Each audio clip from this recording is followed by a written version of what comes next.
estuvimos viendo el tema de la destrucción del reino del norte, el reino de Israel, y el exilio de las 10 tribus. Vamos a que, no sé, perdón, sí. Yo, a menos que de vez en cuando usted nos contaba que el reino del norte, creo que fue el reino del norte, hizo como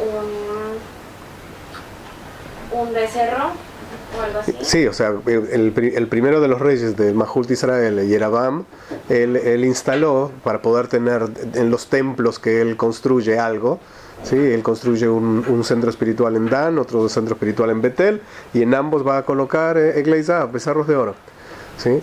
O sea, la idolatría en el reino del norte era muy grande, en el sur también había idolatría, pero la del norte era algo impresionante, ¿no? En el norte además estaban muy influenciados por todo el norte del norte de Israel, que es Fenicia, y entonces toda la adoración en Baal, en el dios Baal de Fenicia, fue muy fuerte. Incluso uno de los reyes del reino de Israel, que había sido Ahab, se casó con la hija del rey de Fenicia, ¿sí? Con Izebel. Y cuando Izebel llega, pues no solamente trae su pasaporte para cruzar la frontera, sino que trae toda la idolatría.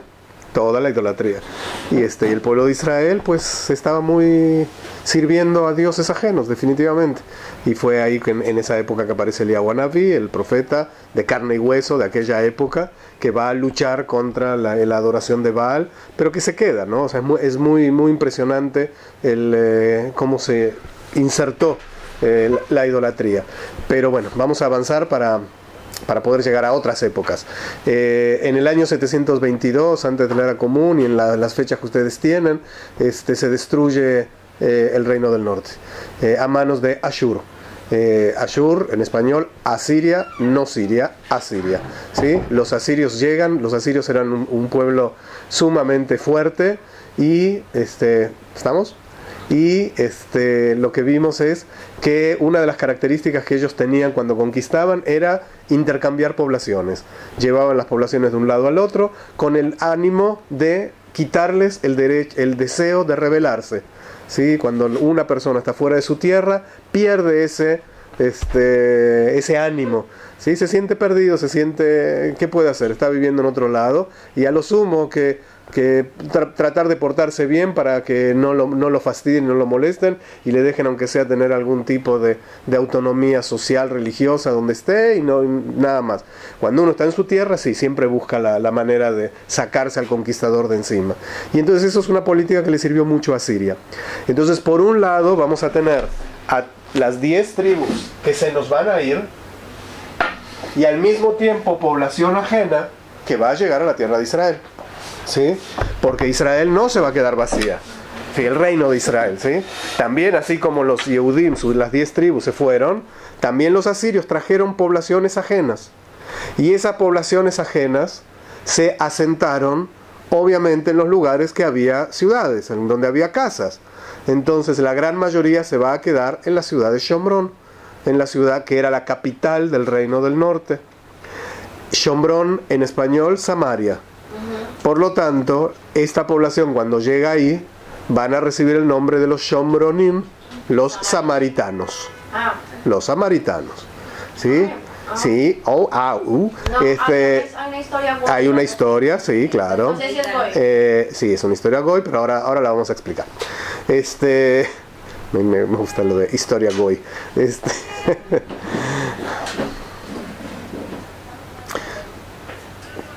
Bueno,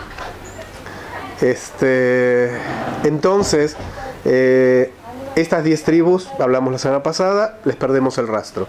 Desde entonces, las llamamos las 10 tribus perdidas, y sin embargo, en las últimas décadas está habiendo una enorme investigación, desde que nace Medinat Israel especialmente, a nivel de grandes catedráticos y profesores, buscando no solamente los rastros, sino la presencia de restos de estas 10 tribus, y se ha encontrado mucho, por muchas partes del mundo, y lo hablamos la semana pasada. Sí, hablamos que apareció en Venezuela, y en el Amazonas, y en la India, y en la zona de Afganistán, pero en China, en muchos lados. Hay poblaciones en lugares como en la India, que uno, si va a la capital no encuentra nada, pero va a pueblitos, y en los pueblitos hay gente que por supuesto que ellos no solamente que tienen restos de Yahudut, sino que ellos directamente dicen, somos Yehudim. somos Yehudim, siempre fuimos Yehudim y aquí vivimos, y empiezan a mostrar sus costumbres. Obviamente no tuvieron el contacto de todo el desarrollo de Yahadut, de la Torah Shebe'al Peh, de la Gemara. Entonces de pronto en muchas cosas hay una enorme diferencia, y llegado el caso cualquiera de ellos tiene que hacer también algún tipo de giur, porque aun cuando tenga su raíz en el pueblo de Israel, pues al nivel de la historia y del tiempo se apartaron, ¿no?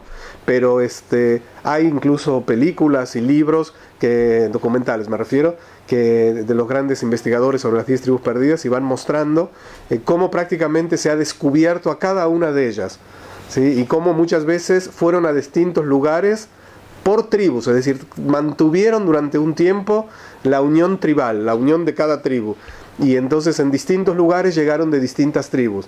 Es decir, no es que se fueron todos juntos, las 10 tribus, y formaron uno, sino que siguieron siendo 10 tribus. Y bueno, con el tiempo se nos fueron perdiendo, y siempre nosotros tenemos la promesa de Kadosh Baruj Hu, que Hashem va a reunir a todas las diásporas, y cuando Hashem habla de todas las diásporas se refiere a todas las diásporas, ¿sí? No solamente a aquellos que salimos de Malhut Yehudá, ¿sí? O sea, sí hay 10 tribus perdidas, por lo tanto la lógica sería que todos los Yehudim que nosotros conocemos hoy en día son descendientes de las otras 2 tribus, ¿sí? Si hay 10 tribus perdidas, pues todos los demás tenemos que ser descendientes de las otras 2 tribus, que sería Yehudá y Binyamin, más los Levim, que no tenían territorio en la tierra de Israel, sino que estaban en toda la tierra de Israel. ¿Cómo se ¿Sí? dice tribu en hebreo? Shevet. Shevet. Shevet. Con Bet. B pequeña no, Bet. Shin, Bet, Tet. Shin, Bet, Tet. Entonces, la Tet es la que va para arriba.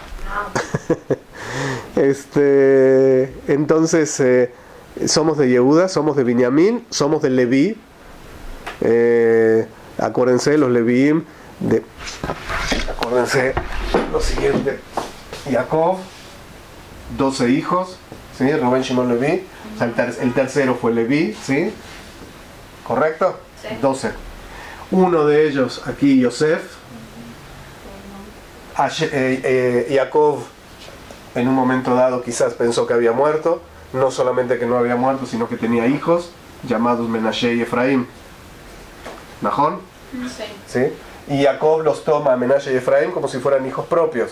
Sí. Y dice Menashe y Efraín que Reuben y Shimón, como Reuben y Shimón. Por lo tanto, cuando uno dice, bueno, entonces ¿cuántas tribus realmente eran? ¿Cuántas familias? En realidad son 13. ¿Sí? O sea, 12 sería con Yosef, pero en vez de Yosef tenemos a Menashe y Efraín.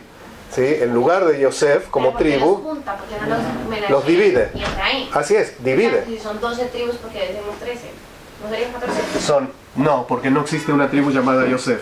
En lugar de la tribu Yosef, Yosef va a tener el mérito de tener 2 tribus de su familia. ¿Sí? Entonces acá, digamos, sacamos a Yosef, son 11, ponemos Menashe y Efraín, son 13. Pero ¿por qué siempre hablamos de 12 tribus? ¿Por qué siempre hablamos de 12? Simplemente porque esta tribu, la tribu de Leví, no recibe Najalá, no recibe territorio en la tierra de Israel. ¿Por qué? Porque son los Morim, van a ser los líderes espirituales, tienen que estar por todo Israel. Entonces en cualquier tribu, dentro de Reubén había Levim, dentro de Shimón había Levim, dentro del reino de Israel había Levim, dentro del reino de Judá hay Levim, por todas partes hay Levim. Cuando aquí se llevan a las 10 tribus, se llevan a las 10 tribus más a los Levim de esas tribus, ¿sí? Y aquí van a quedar 2 tribus más los Levim de este lado. ¿Correcto? Ok.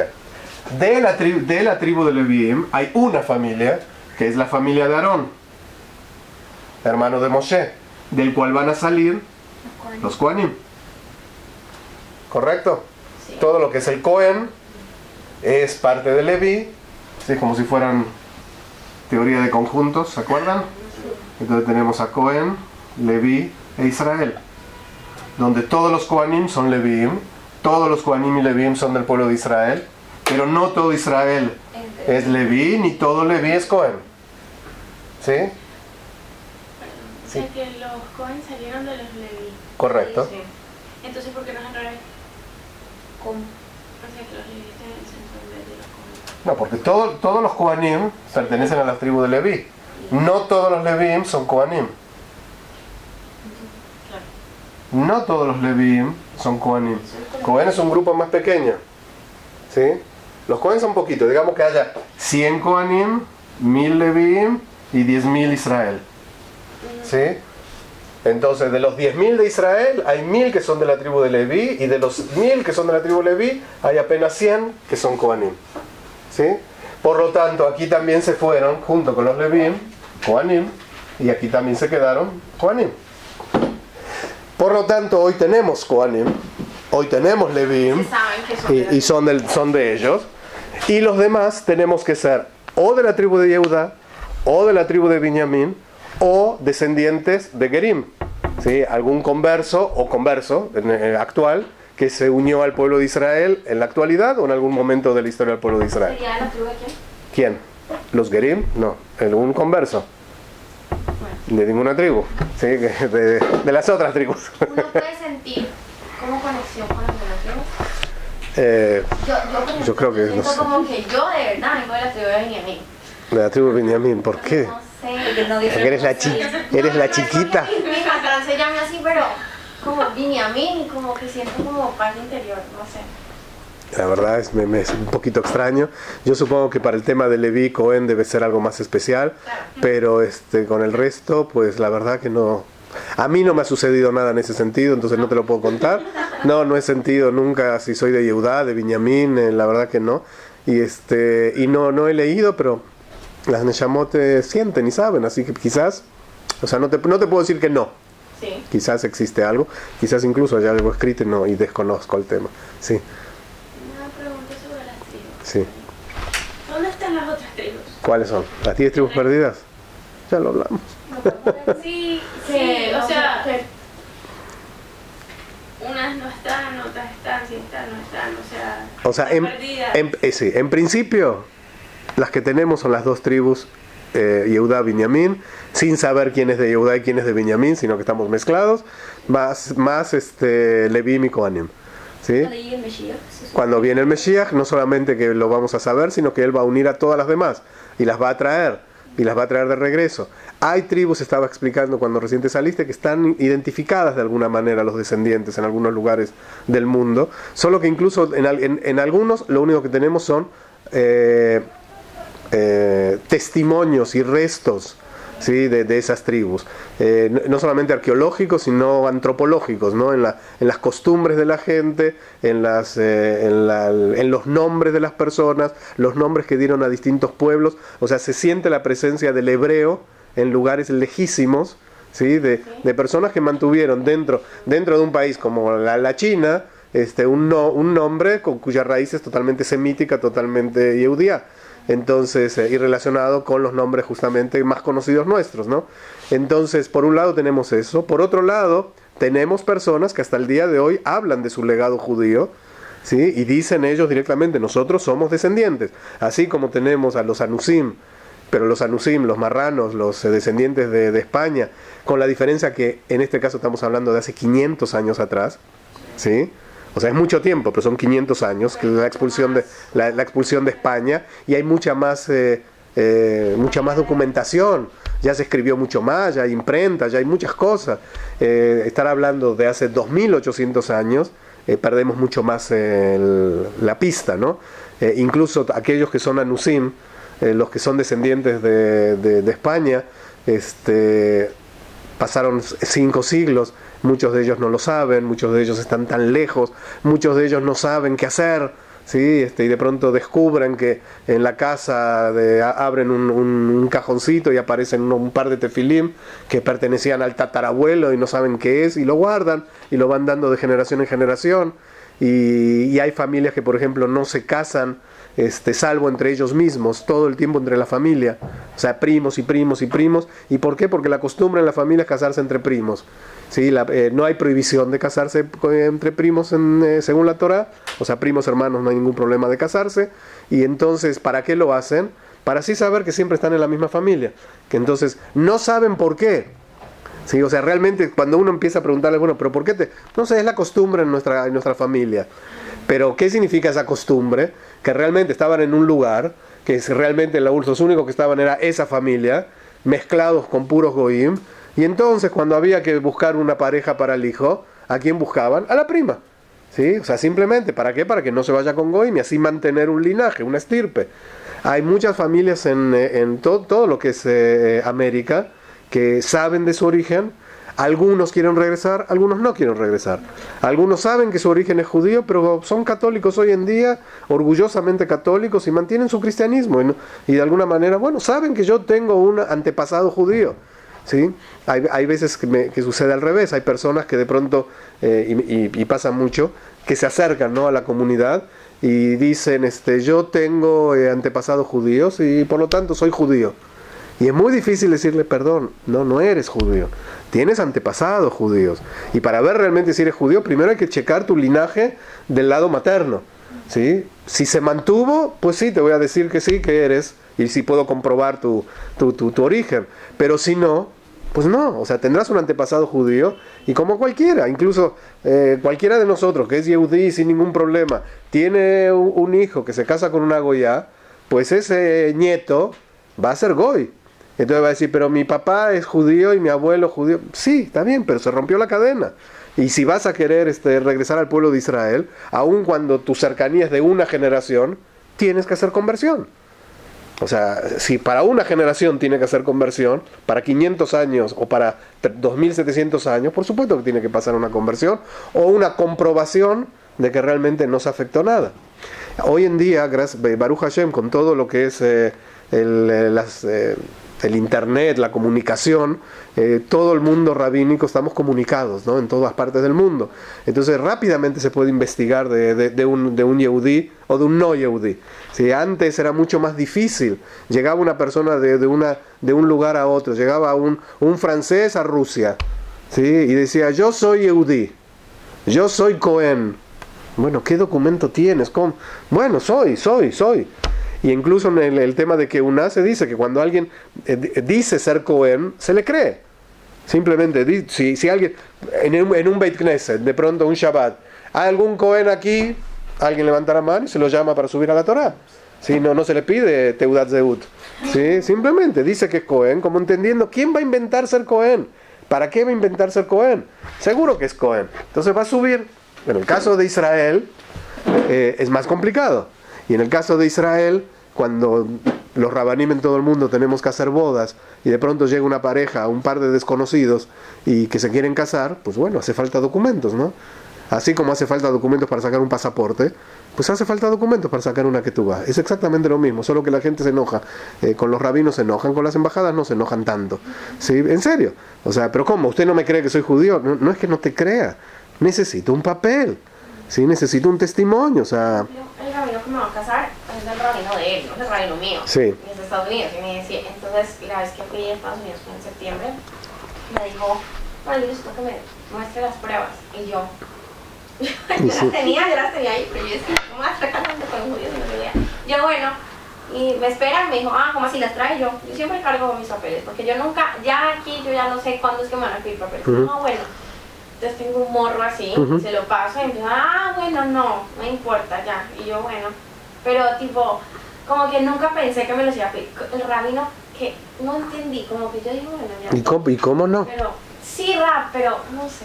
Es decir, uno no puede confiar simplemente en el testimonio del novio. ¿Sí? El novio está enamorado, el novio se quiere casar, el novio puede estar tan enamorado que ni siquiera le pidió papeles a la novia. ¿Sí? Y entonces simplemente le creyó porque la novia dice que es judía o que está convertida adecuadamente y ya está, le cree. Entonces con eso no puede alcanzar. Un rabino en este sentido es un líder que tiene que dejar un documento para la posteridad. Es el que va a determinar que ese matrimonio es legal, que los hijos van a ser yehudim adecuadamente, y si el rab hace las cosas mal, tiene consecuencias no para el rab, para esa familia. ¿Sí? O sea, de pronto puede casar a alguien que no hay que casar. Y no estemos hablando solamente con alguien de una conversión. ¿Sí? De pronto un Cohen no se puede casar con una mujer divorciada. No se puede casar con una halalá. Un halalá es... cuando un Cohen se casa con una mujer que él no puede casarse y tiene un hijo o una hija, eso se llaman halalim. ¿Por qué? Porque ya no tienen de Cohen nada, perdieron la Keuna. Obviamente la hija no iba a heredar la Keuna, pero se llama halal o halalá. Un Cohen no se puede casar con una halalá de otro Cohen, ¿sí? No puede. Tiene un Cohen no se puede casar con una conversa. Entonces de pronto llegan ante el Rav. Viene un Cohen con una señora. ¿Y la señora es judía? Sí, es judía. Y trae la ketubá de la señora, ¿sí? La ketubá de los papás de la señora. Pero quizás esa señora es divorciada, ¿sí? Entonces yo tengo que verificar, tengo que ver qué pasa. Quizás esa mujer, bueno, cuando yo empiezo a averiguar resulta que es conversa. Entonces no los puedo casar. No los puedo casar. Lamentablemente a veces los Kohanim buscan la manera de casarse. A veces ocultan su identidad. Y a veces lo que también sucede es que a los rabinos también nos hacen goles, ¿no? Entonces, sí, definitivamente. Cuando alguien quiere hacer algo chueco, piensa cómo hacerlo. Y sabemos que así como hay gente que logra sacar un pasaporte chueco, ¿sí? Y lo logra. Y uno dice, bueno, ¿y cómo lo hiciste? No preguntes. Hay gente que logra hacer cosas. Y entonces los rabinos, por un lado, tenemos que tenerle confianza a la persona, pero al mismo tiempo tenemos que averiguar. Yo conté, no sé si aquí, de un muchacho en una oportunidad que estando en Suecia empieza a salir con una muchacha. Un chico de México, ¿sí? Estando en Suecia, ve a una chica y bueno, empiezan a hablar, empiezan a salir. Y no sé dónde la conoció, pero así algo totalmente informal. Él estaba de trabajo allá. Y de pronto las cosas ya se empiezan a ver seguido, ¿sí? Con la chica. Entonces, como a la sexta, séptima vez que están, ¿me están escuchando? Sí. Porque aparte somos poquitos y las veo metidas ahí no sé en qué. Es que veo la barricada ahí de mochilas, entonces las veo con la mirada para abajo, entonces no sé qué pasa.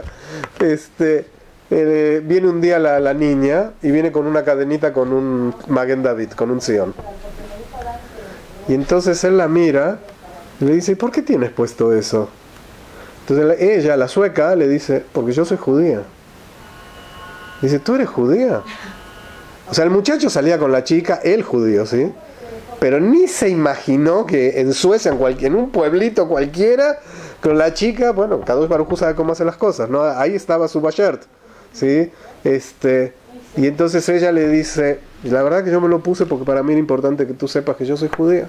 Ella no sabía que era judía. No. Ay, no.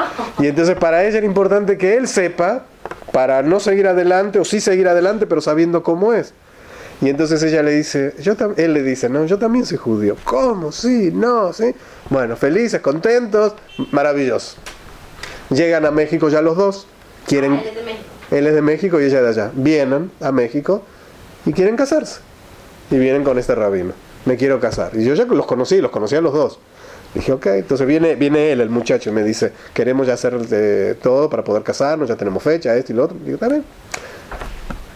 La novia me dice, ¿usted la conoce? Le digo, sí.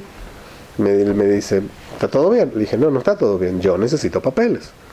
Le digo, a ti te conozco a tu familia, conozco a tus abuelos, te conozco aquí de la comunidad, sé que el rabino de esta comunidad casó a tus papás, o sea, sabemos que tú estás bien.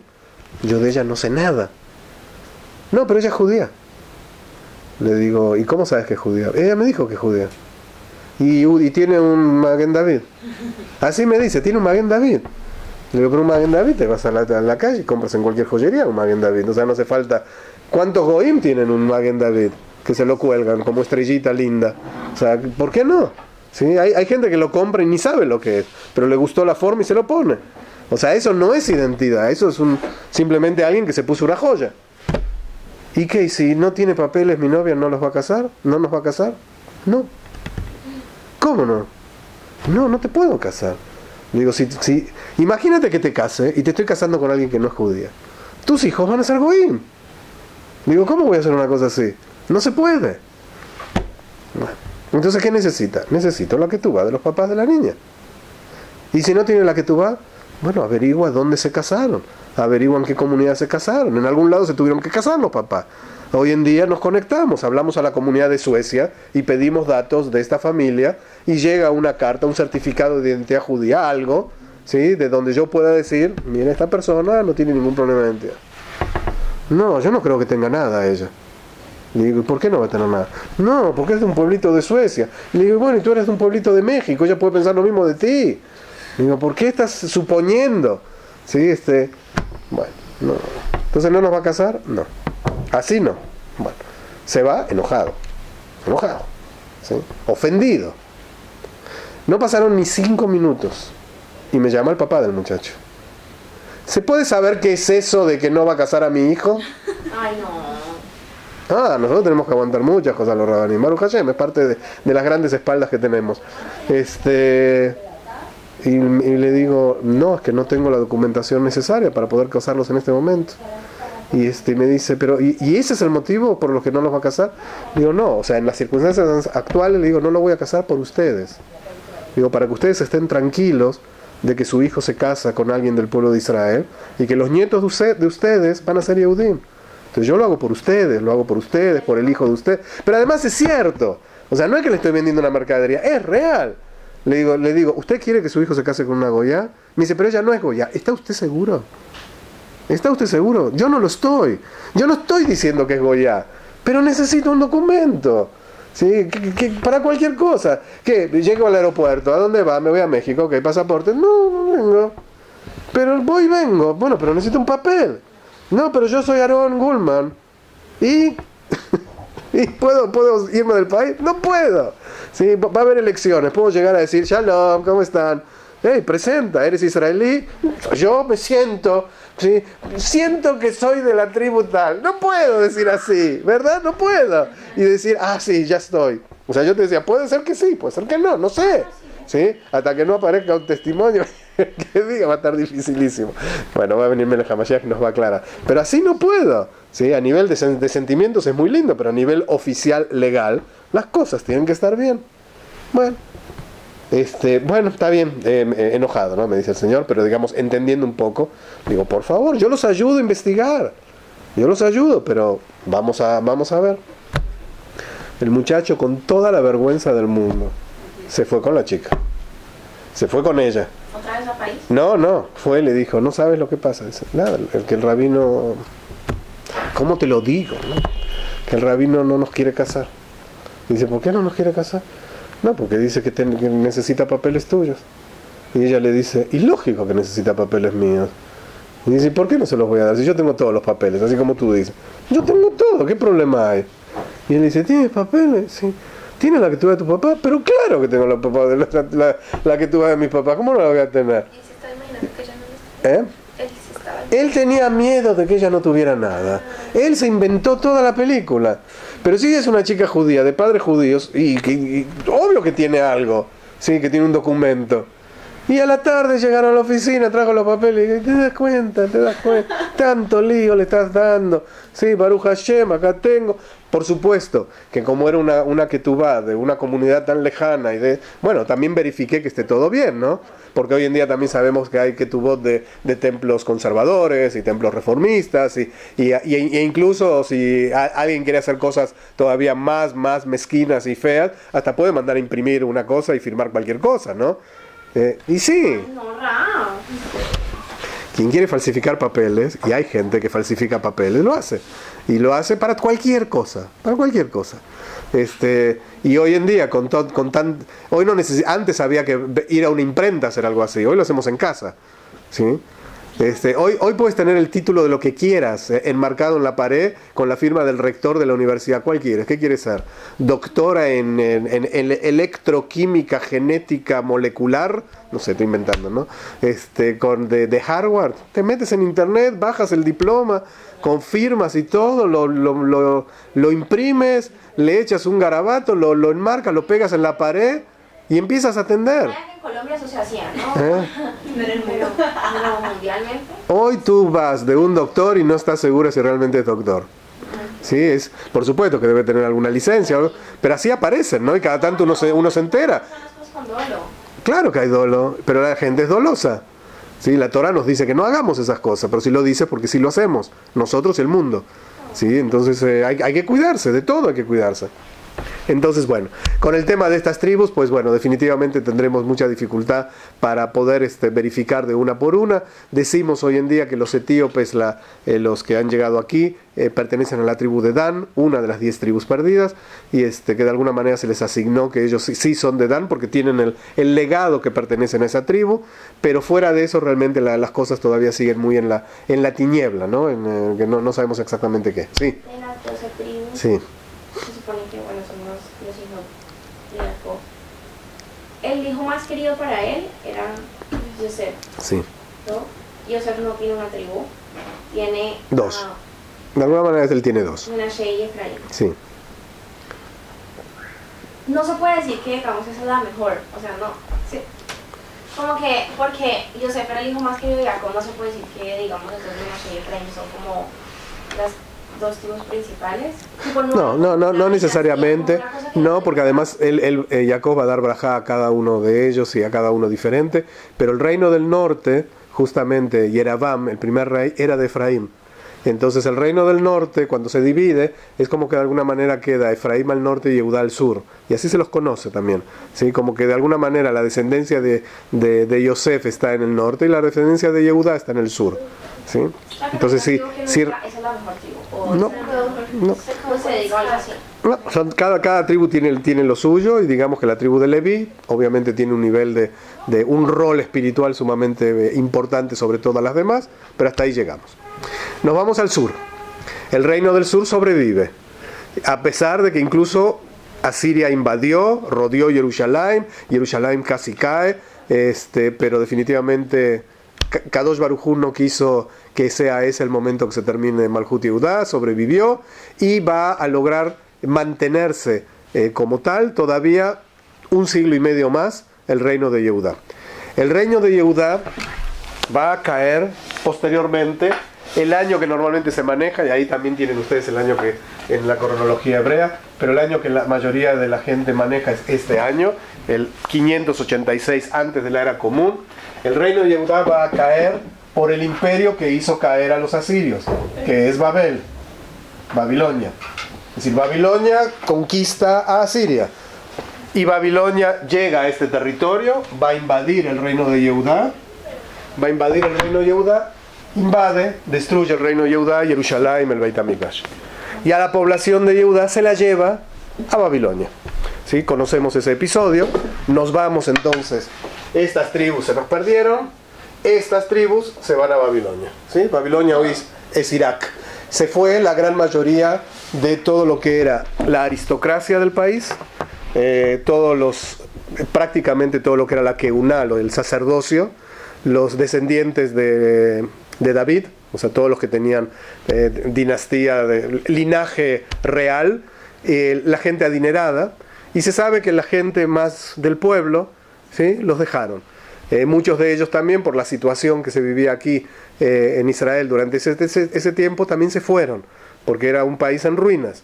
Entonces muchos de ellos emigraron hacia Egipto, ¿sí?, porque tampoco había cómo mantenerse, y no hay un gobernante, no hay nada, y bueno, es una tierra abandonada.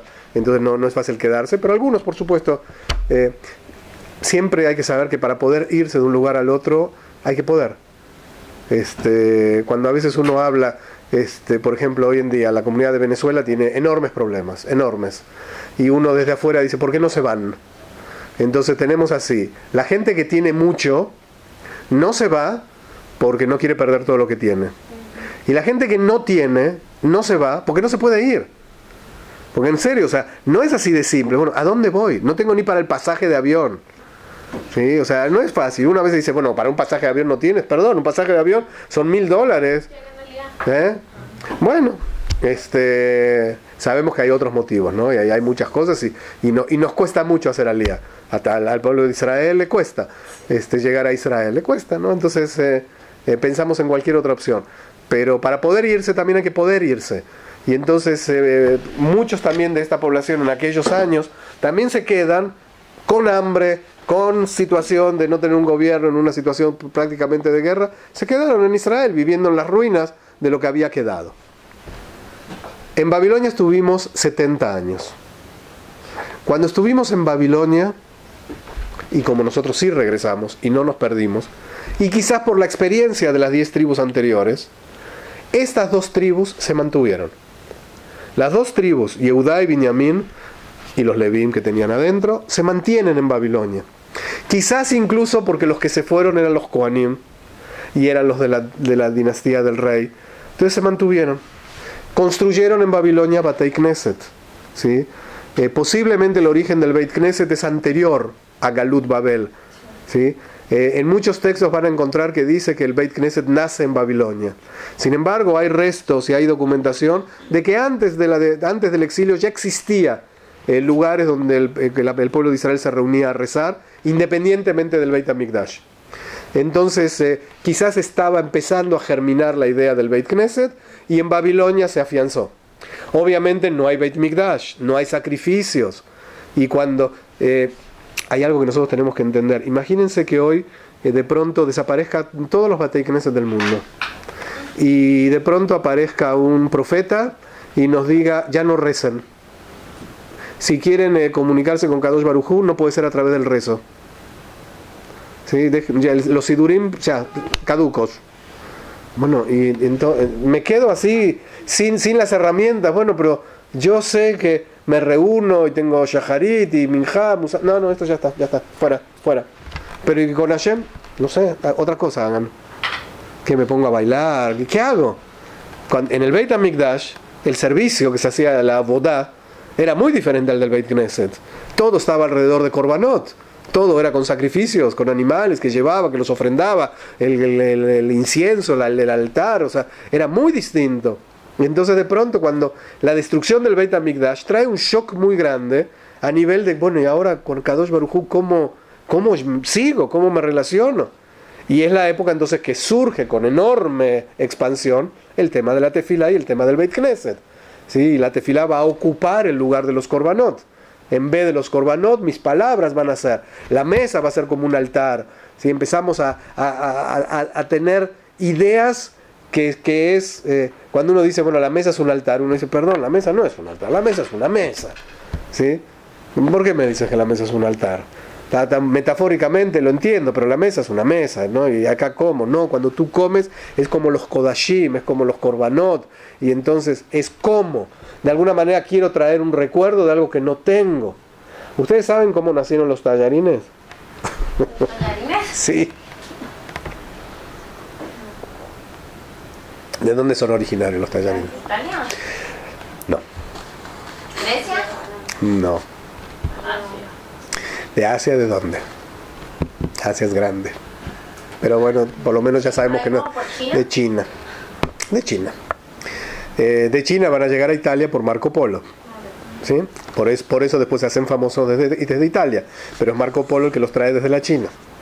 En la China, los mandarines, que eran los gobernantes, esos que usan las uñas así bien bonitas y bien arregladas, sí, pero sí han visto, ¿no? Las imágenes de metros de uñas que tienen. Ellos comían, los gobernantes, un manjar que eran unos gusanos blancos que muy difíciles de conseguir. Y entonces, pero se los conseguían porque eran los gobernantes. Y ellos pues los comían, ¿sí? Esa era su rica comida. Nosotros buscamos los tolaim y se los damos a ellos. Entonces, esa era la comida. El pueblo veía a sus gobernantes comiendo eso, pero no podían comer eso porque no tenían acceso. Entonces inventaron algo que se viera como sí. Entonces agarraron harina y agua, que es algo tan económico, y empezaron a amasar unos gusanitos blancos de mentirita. Y entonces nacieron los tallarines, que en Italia se los llama vermicelli, ¿sí? Y vermicelli viene de vermes, y vermes son gusanos, ¿sí? Entonces, ¿por qué les conté lo del tallarín? Porque bueno, el chino cuando comía esto pensaba en el manjar que no tenía. Nosotros cuando decimos la mesa es como un altar y esto, estamos pensando en cosas que hoy no tenemos. Y es nuestra manera de mantener la memoria y el recuerdo del Beit HaMikdash. Y por supuesto también darle santidad a la mesa y a la manera de comer. Pero en definitiva, no es un mizbeach. ¿Sí? El mizbeach no lo tenemos, el altar no lo tenemos, los korbanot no lo tenemos. ¿Sí? Es como sí, pero no es. Es como cuando el Nahash le dice a Javá, y van a ser ustedes como Dios. Bueno, como, pero no Dios. ¿Sí? Parecidos a Dios, pero no pueden convertirse nunca en Dios. ¿Sí? La mesa no se puede convertir en el altar, acá yo no hago sacrificios. ¿Sí? El Beit HaMikdash, vamos ahí a Arabait y no está totalmente destruido. Y ya hablamos ya del primero y del segundo. Entonces el pueblo de Israel va a crear las sinagogas, va a crear los Batei Knesset. Allí se va a desarrollar. Pero 70 años después va a haber un nuevo cambio de gobierno. Y va a caer Babilonia en manos de Parás. ¿Sí? Mientras ellos van cayendo, Israel se sigue manteniendo, ¿no? Sigue en el exilio, con las dificultades, pero los imperios van cayendo. Asiria, Babilonia, Persia, luego Grecia, luego Roma. ¿Sí? Van a ir uno atrás del otro, y cada uno conquista el imperio anterior y extiende más las fronteras. Y conquista y extiende más. Entonces llega aquí a Persia el rey Koresh, Ciro en español, que va a autorizar a los Yehudim que están en Babilonia a regresar a su territorio. 70 años después, lo que conocemos con el nombre Shivat Zion, la posibilidad de regresar a Israel. Y no solamente les autoriza a regresar, sino que vayan a construir el Beit HaMikdash. Él da un mandato de que lleguen y construyan el Beit HaMikdash. Y aquí hay 3 puntos que quiero marcar, tengo 10 minutos y es importante que lo veamos. Primero, 70 años dentro de la historia del pueblo de Israel es poco, ¿sí? En una historia tan larga, 70 años es poco. Hablar de 2000 años de exilio del segundo, estamos hablando de 70 del primero, pues es poco tiempo. Sin embargo, 70 años en una historia familiar es mucho. 70 años en la historia individual significa que aquel que llegó a Babilonia con 20 años, ahora tiene 90 si está vivo. Y obviamente no está vivo, ¿sí? Porque la gran mayoría en aquellos años no lograban tener esa vida. 70 años significa 2 generaciones, ¿sí? 2 generaciones más, hijos y nietos por lo menos, ¿no? ¿Sí? Que nació un hijo, que nació un nieto, si estamos hablando de 20 años, o quizás hijo, nieto, bisnieto. Significa que aquel que llegó vino hablando ivrit, vino con sus costumbres, vino con sus tradiciones. El hijo ya nació en Babilonia, no conoce Israel, no vio nunca el Beit HaMikdash, y lo que escucha es el recuerdo de lo que cuentan sus padres. Los nietos escuchan el recuerdo del recuerdo, ¿sí? En 2 generaciones. ¿Qué empieza a ver? Obviamente, si no llegó a haber asimilaciones porque lograron mantener el recuerdo firme, pero sin querer, uno empieza a recibir la influencia del lugar y corta el pasado. O sea, lo vamos cortando, empezamos a perder relación con el pasado o claridad con el pasado. Una de las cosas que nos sucede, cambiamos el idioma. Empezamos a hablar arameo, con mucha fuerza, porque en Babilonia se habla arameo. En Babilonia no se habla hebreo, ¿sí? Cualquiera de nuestros antepasados, ¿sí? Cuando mi abuela llega de Rusia a Argentina, pues bueno, los hijos hablan español, no hablan ruso, y es lo más normal, ¿sí? Aquí llegamos con mi hija a Israel, y mi hija va a tener una nena, y la nena que va a hablar hebreo, ¿sí? O sea, por ahora obviamente es muda, como les pasa a todos los hijos de los Olim, que en la casa escuchan un idioma y en la calle otro, y por lo tanto no sufren, ¿no? Porque no saben cómo hablar. Y por un lado no queremos que no sepa español, porque realmente es una herramienta que no vale la pena que la pierda, y la tiene naturalmente. Entonces que aprende español, que aprende hebreo, va a hablar los 2 idiomas, va a tardar. Así sucede con todos los hijos de Olim. Todos terminan hablando mal los 2 idiomas, pero terminan hablando. Entonces 70 años provocan mucho. 70 años provoca además que la gente se establezca, que tenga casas, que tenga negocios, que tenga su empresa. Y entonces cuando de pronto llega un gobernante y les dice, pueden irse, no necesariamente me quiero ir. ¿Por qué me voy a ir? ¿También hay asimilación? No solamente se habla de que asimilación hubo muy poco, porque justamente estaban sus Batei Knesset y esto, y en definitiva fueron 2 generaciones. Quizás si hubiera seguido la historia, quién sabe qué hubiera pasado, pero 2 generaciones se mantuvieron. Pero el hecho de que venga un gobernante y diga vuelvan, hace un ratito dijo que hagan aliyá, ¿sí? ¿Y por qué no hace aliyá? ¿Volver a dónde? ¿Qué hay en Israel? ¿Qué me ofrece la Sochnut de hace 2500 años atrás? Vente a Israel. En Israel que hay ruinas, no hay nada, debe haber hambre, los campos estériles, está divino, pero es Israel, el corazoncito. Entonces obviamente la gente escucha de volver a Israel, y la gran, enorme mayoría no regresa.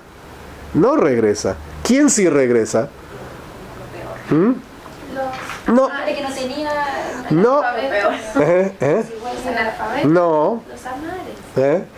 Los que más regresan, no, justamente, el Amares es el que no se fue. La gran mayoría del Amares siempre son los que se quedaron. Claro. Shalom, Shalom, Braja, Boker Tov. Ham Meod, la Hom של התורה פה. תלמיד, אני רוצה להגיד, אני רוצה להגיד איזה רעיון אחד על פרשת השבוע. כתוב בפרשת השבוע מכת חושך, שהיה חושך כזה גדול במצרים, שלא ראו איש את רעהו ולא יכלו לקום ממקומם, ככה כתוב. Habla de la praga de la oscuridad, que las personas no podían moverse y no podían levantarse de su asiento. וצריך להבין מה העניין הזה של לא ראו איש את רעהו. ¿Qué significa que uno no podía ver al otro y no se podían levantar? רש"י אומר, היה שתי מדרגות של חושך. היה חושך הראשון שלא ראו איש את רעהו, זה 3 ימים ראשונים, ואחר כך היה עוד חושך אופלי, חושך יותר גדול, שלא יכלו לקום איש ממקומו. Dice Rashi que realmente hay una diferenciación entre dos oscuridades. La primera, que no le permitía a la gente verse uno al otro, y una mucho más profunda, ¿sí? más espesa, que ni siquiera permitía a las personas levantarse de su lugar. Y todo Israel, en el lugar de ellos, del pueblo de Israel, había luz. זה באופן חיצוני, באופן עמוק יותר, מה זה שאדם לא רואה איש את רעהו? De una manera más profunda, ¿qué significa que uno no puede ver al otro? זה לא רק עניין פיזי, זה גם No es עניין algo נפשי. físico, también espiritual. לפעמים אדם לא רואה את השני, לא מרגיש את השני. A veces uno no ve al otro, no siente al otro. אדם יכול לחיות עם מישהו, Podemos vivir con alguien הוא לא להרגיש אותו. y no sentirlo. לפעמים עשרות שנים הוא יכול לחיות. Décadas podemos estar así. הוא לא מרגיש, אם זה האיש את האישה, את הילדים, En los matrimonios, padres No, e hijos, no siente al otro, no lo הוא ve. רואה אותו בעיניים, Lo אבל ve לא con רואה los אותו ojos, pero no בלב. con el corazón. אז זה חושך. Esa אדם es כזה הוא oscuridad. נמצא בחושך. También eso es oscuridad, claro. Bajo, ¿no? אבל יש גם מדרגה של אדם שהוא בדיכאון, Pero hay personas que están en depresión, שהוא לא יכול לקום מהמיטה. que ni siquiera se puede levantar de la cama. שוכב, לא יכול לקום. Está acostado y no se levanta. זה חושך Esa es יותר otra גדול. oscuridad mucho más pesada, mucho más לא difícil. רק שהוא לא רואה את האחרים, No solo que no ve a los demás, אין לו כוח, הוא לא רואה את עצמו. no siquiera se ve a sí mismo. אבל לכל ישראל, Pero אור todo במשנתה. Israel, luz en sus moradas. זה מה שאני מאחל לכם דבר. Es lo que les desea él. שיהיה לכם רק אור. Que tengan siempre mucha luz. De Majón Orak, ¿eh? נכון הרע.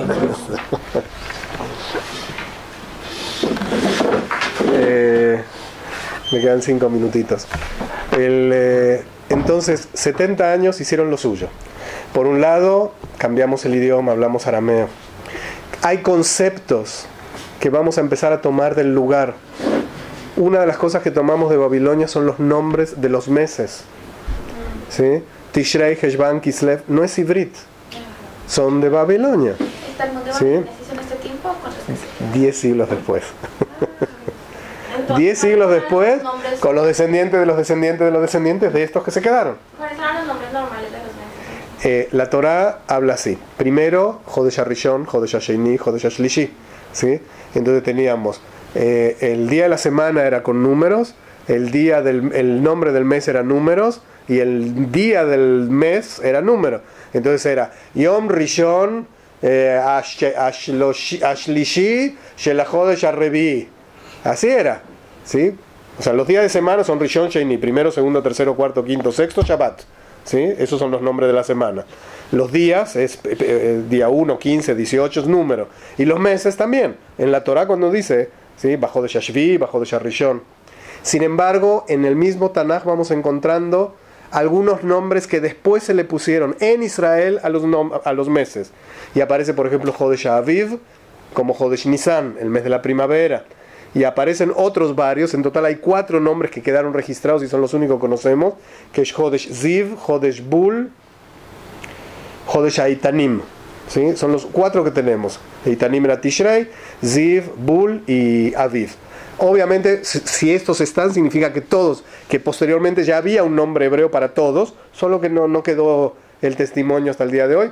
Y en el Tanaj, por ejemplo, cuando aparece un nombre de un mes en hebreo, dice, y este Jodesh pertenece al 7º mes o al 4º mes, ¿sí? O sea, porque la gente todavía manejaba los dos nombres. Pero llegan a Babilonia, y en Babilonia tienen otro nombre para los meses, Tishrei, Heshvan, Kislev, Tevet. Fíjense la fuerza que tiene, la fuerza cultural, que regresamos 70 años después y nuestros nombres ya no los teníamos. Nuestros nombres ya no los teníamos, de los meses. Y hasta el día de hoy decimos Tishrei, Heshvan, Kislev, Tevet, Shvat, Adar, Nisan. Es increíble, ¿sí? O sea, tomamos los nombres ajenos. Y entonces, esto es un ejemplo. Seguramente en su forma de hablar, en su forma de pensar, en su humor, en su forma de comer, en su forma de vestir, entran las cosas. Uno no se da cuenta, ¿sí? Realmente no nos damos cuenta cómo nos influencia el medio. Pero así como es el medio, de a poquito, claro, siempre hay asimilación. Entonces por eso tenemos que cuidarnos mucho, cuidar nuestras mitzvot, pero incluso estando así, ¿sí? Las cosas entran. La única manera de que no entre nada es realmente estando totalmente cerrados. Y a veces uno observa grupos ultra ortodoxos sumamente cerrados y uno los mira como diciendo, ay, qué exagerados, pero esos grupos pasan 50 años y pasan 100 años y uno los ve igual, ¿sí? Y obviamente a pesar de que los vemos tan cerrados, tienen contacto, ¿eh? Y ese contacto, aunque no lo quieran, afecta. Nosotros, que no somos, entre comillas, tan cerrados, no nos damos cuenta. Sí, obviamente soy un yehudí que habla español, yo viví en Argentina, viví en México, por lo tanto tengo influencia de un lado y del otro lado, y ahora llego a Israel, y llegado a Israel, ¿en dónde vives? ¿En qué ciudad vives? ¿En qué edificio vives? ¿Quiénes son tus vecinos? ¿Quiénes son tus amigos? Todo influye, cómo estamos hablando. Cuando llegamos aquí a Israel, uno de mis hijos me escucha hablar en hibrit, y me dice, pa, sí, vas a tener que empezar a hablar mal en hibrit. Y le digo, ¿por qué? Porque llegaste a Israel. Y dice, tu hibrit no es israelí, tu hibrit es un hibrit demasiado lindo. ¿Sí? Y tiene razón. O sea, yo nunca hablé el hibrit de la calle. Y no hablé con el slang, con el lunfardo, y con los errores, ¿sí? Que hay acá en Israel. Aquí, Zaharne, Keiva, en los misparim, en los números, les da lo mismo. Dicen cualquiera. Sí, a nivel general, por supuesto que hay israelíes que hablan precioso.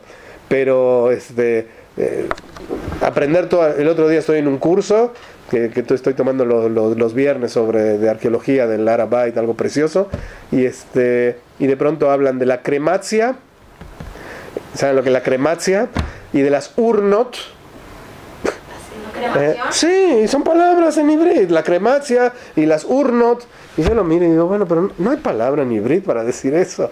Entonces, sí, lo traen del latín, del inglés. Y increíblemente al israelí le cuestan esas palabras porque no son cercanas. Yo la escucho y digo, cremación, o sea, no tengo ningún. Pero un israelí que no conoce la palabra, se la tienen que enseñar. Y entonces en vez de estudiar su palabra, que tenga algo que ver con Sreifá o Levaer o las palabras nuestras, de pronto crematia, de pronto urnot. ¿Qué es una urna? Es una teiva, es una cajita, una cupá. O sea, ¿qué tienes que inventar una urna? Y hay miles de palabras así, o sea, que se meten. Entonces, bueno, yo hablo diferente, no hablo así. Entonces, la cultura, incluso en el humor, a cualquiera de nosotros, yo no sé si les pasa entre ustedes, que de pronto cuentan un chiste y la otra se queda mirando diciendo, no lo entendí. ¿Sí? Y uno dice, bueno, ¿qué es lo que no entendiste? O el tipo de humor, de lo que se ríe uno. ¿Sí? Entonces, influye, cambia mucho. Entonces, bueno, Bezrat Hashem, seguimos la próxima. Me mandan... Mahon Ora, tu casa en Israel.